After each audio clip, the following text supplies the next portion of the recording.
بسم اللہ الرحمن الرحیم۔ وہ عورت روز اس نوجوان کو دیکھتی، لیکن وہ بغیر اس کی طرف دیکھے سر جھکا کر اس کی گلی سے گزر جاتا۔ دیکھنے میں وہ کسی مدرسے کا طالب علم لگتا تھا، لیکن اتنا خوبصورت تھا کہ وہ دیکھتے ہی اسے اپنا دل دے بیٹھی، اور اب چاہتی تھی کہ وہ کسی طرح اس پر نظر التفات ڈالے، لیکن وہ اپنی مستی میں مگن سر جھکائے زیر لب کچھ پڑھتا ہوا روزانہ ایک مخصوص وقت پر وہاں سے گزرتا اور کبھی آنکھ اٹھا کر بھی نہ دیکھتا۔ اس عورت کو اب ضد سی ہو گئی تھی۔ وہ حیران تھی کہ کوئی ایسا نوجوان بھی ہو سکتا ہے جو اس کی طرف نہ دیکھے، اور اسے ایسا سوچنے کا حق بھی تھا۔ وہ اپنے علاقے کی سب سے امیر اور خوبصورت عورت تھی، خوبصورت اتنی کہ جب وہ باہر نکلتی تو لوگ اسے بے اختیار دیکھنے پر مجبور ہو جاتے۔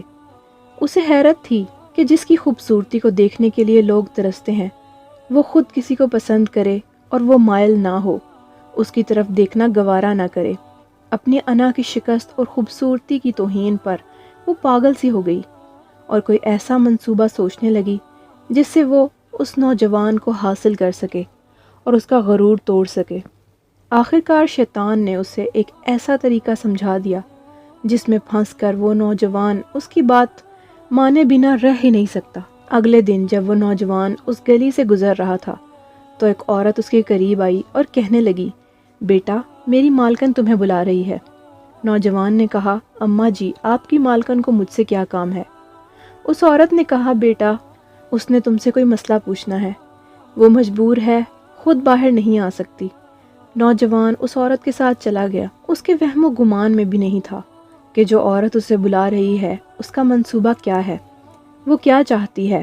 وہ تو اپنی فطرتی سادہ دلی کی وجہ سے اس کی مدد کرنے کے لیے اس کے گھر آ گیا۔ اس کے ذہن میں تھا کہ شاید کوئی بوڑھی عورت ہے جو اپنی کسی معذوری کی وجہ سے باہر آنے سے قاصر ہے۔ نوکرانی نے اسے ایک کمرے میں بٹھایا اور انتظار کرنے کا کہہ کر چلی گئی۔ تھوڑی دیر بعد کمرے میں وہی عورت داخل ہوئی۔ نوجوان نے بے اختیار اپنی نظریں جھکا لیں کیونکہ اندر آنے والی عورت بہت خوبصورت تھی۔ نوجوان نے پوچھا، جی بی بی، آپ نے کون سا مسئلہ پوچھنا ہے؟ عورت کے چہرے پر ایک شیطانی مسکراہٹ آ گئی۔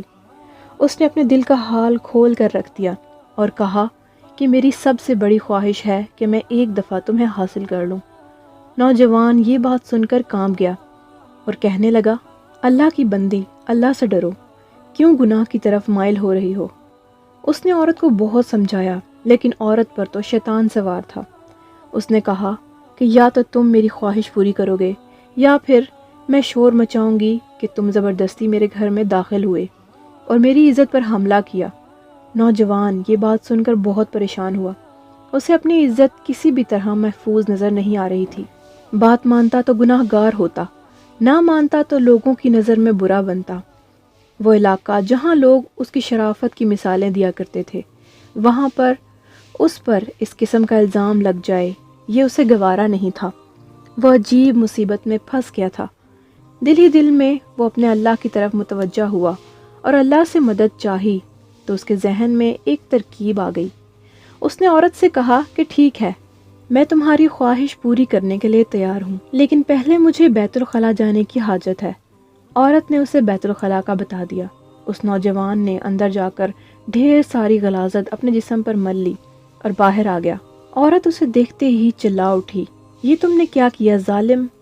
مجھ جیسی نفیس طبیعت والی کے سامنے اتنی گندی حالت میں آ گئے، دفع ہو جاؤ، نکل جاؤ میرے گھر سے۔ نوجوان فوراً اس کے گھر سے نکل گیا اور قریب ہی ایک نہر پر اپنے آپ کو اور اپنے کپڑوں کو اچھی طرح پاک کیا اور اللہ کا شکر ادا کرتا ہوا واپس مدرسے چلا گیا۔ نماز کے بعد جب وہ سبق میں بیٹھا تو تھوڑی دیر بعد استاد نے کہا کہ آج تو بہت پیاری خوشبو آ رہی ہے، کس طالب علم نے خوشبو لگائی ہے؟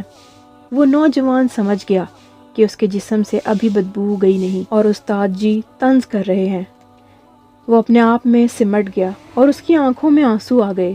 تھوڑی دیر بعد استاد جی نے پھر پوچھا کہ یہ خوشبو کس نے لگائی ہے، لیکن وہ خاموش رہا۔ آخرکار استاد نے سب کو ایک ایک کر کے بلایا اور خوشبو سونگھنے لگے۔ اس نوجوان کی باری آئی تو وہ بھی سر جھکا کر استاد کے سامنے کھڑا ہو گیا۔ استاد نے اس کے کپڑوں کو سونگھا تو وہ خوشبو اس کے کپڑوں سے آ رہی تھی۔ استاد نے کہا کہ تم بتا کیوں نہیں رہے تھے کہ یہ خوشبو تم نے لگائی ہے؟ نوجوان رو پڑا اور کہنے لگا، استاد جی اب اور شرمندہ نہ کریں، مجھے پتا ہے کہ میرے کپڑوں سے بدبو آ رہی ہے، لیکن میں مجبور تھا۔ اور اس نے سارا واقعہ استاد کو سنایا۔ استاد نے کہا کہ میں تمہارا مذاق نہیں اڑا رہا، خدا کی قسم تمہارے کپڑوں سے واقعی ایسی خوشبو آ رہی ہے جو میں نے آج سے پہلے کبھی بھی نہیں سونگھی، اور یقیناً یہ اللہ کی طرف سے ہے کہ تم نے اپنے آپ کو گناہ سے بچانے کے لیے اپنے آپ کو گندگی لگانا پسند کر لیا، لیکن اللہ نے اسی گندگی کو ایک ایسی خوشبو میں بدل دیا جو کہ اس دنیا کی نہیں لگتی۔ کہتے ہیں کہ اس نوجوان کے ان کپڑوں سے ہمیشہ ہی وہ خوشبو آتی رہی۔ تو دوستوں، یہ واقعہ بالکل سچا ہے اور ایک عالم دین نے اپنے بیان میں سنایا تھا۔ ویڈیو پسند آئے تو ویڈیو کو لائک کیجیے گا اور ہمارے چینل اردو کائنات کو سبسکرائب بھی۔ اللہ آپ سب کا حامی و ناصر ہو۔